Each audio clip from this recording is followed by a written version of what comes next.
Hi, everyone. Mike White here. Welcome to this week's vlog post. Well, here we are in October. It tells us in our industry anyway, as we approach the fourth quarter of the year, there's lots of things that we have to get organized and prepared for. But most importantly, at least to me, it's 65 days left to get paid.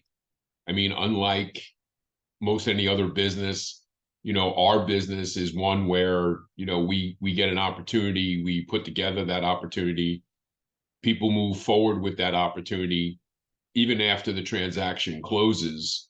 We're still generally one or two pay periods away from actually getting paid on that particular transaction. So when you think about where we are now sitting in the first week of October, we are literally we've got about 65 days or so left to get in front of that client, put together that deal, get that deal into contract, get that contract closed.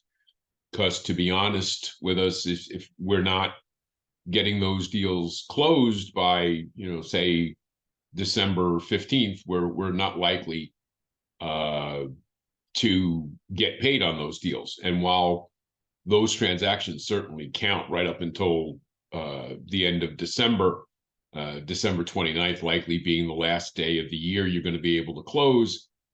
And those units and that dollar volume will certainly apply to your annual numbers. Your income numbers are, going to be determined by whenever your last pay period, converts. And so what do you have to do with your company, the way your system works? When do they have to close to make that payroll for the dollar amount that's going to actually be your earnings for the year? And what are you doing between now and the end of the year, to make that happen?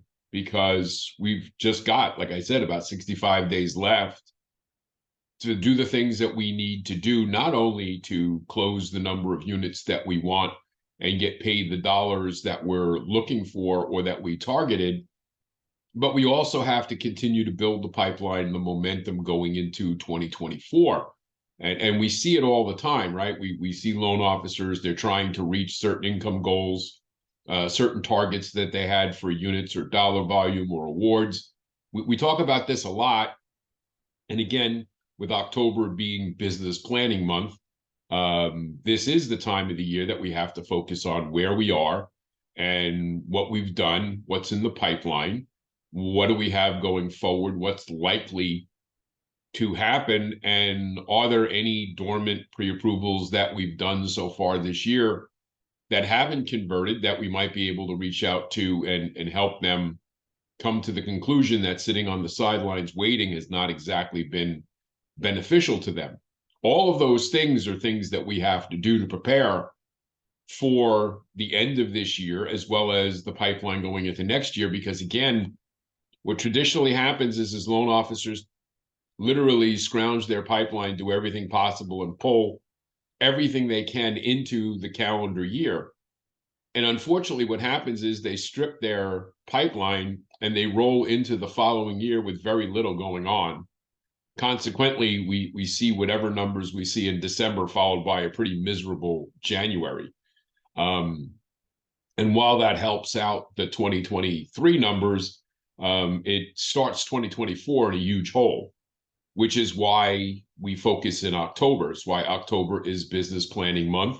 That's why I do it, is because doing those assessments now for our business plan also help us work really focused on what we need to do in the fourth quarter so that we don't end up with a vacant pipeline going into 2024. Because it really is a sense of dread. You get out of the year and you're happy that you reached whatever targets that you did.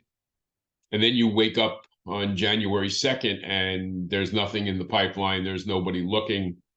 And there's this giant hole that the first month, if not the first quarter, you're playing, create a pipeline.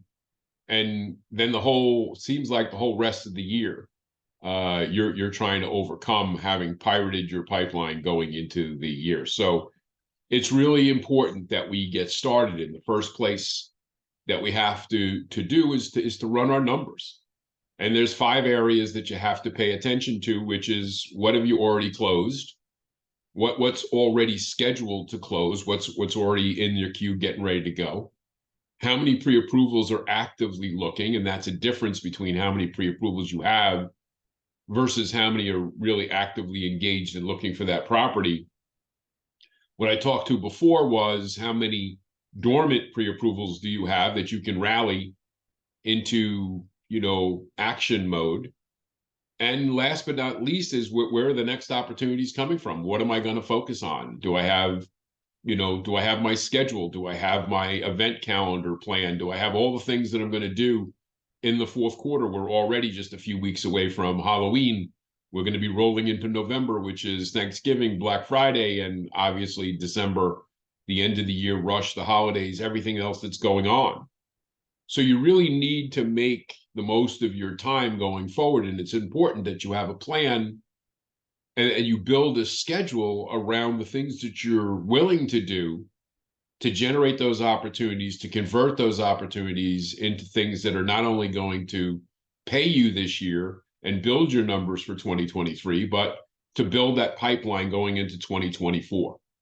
So keep that in mind as we roll forward. And obviously today, unemployment, initial claims as well as continuing claims. Tomorrow, Friday, the jobs report can really send the markets, moving in one direction or another. It's been very volatile the last few weeks. We know this, mostly not to the good. And, we have to be paying attention to that these things can impact our business. So as always, if you need help with getting your plan ready for the end of the year, if you're interested in business planning for 2024, if there are things that you want to discuss or work forward or things you think I might be able to help either you, your team, or your company, it's Mike at imtcoaching.com. We'll talk to you again real soon. Take care.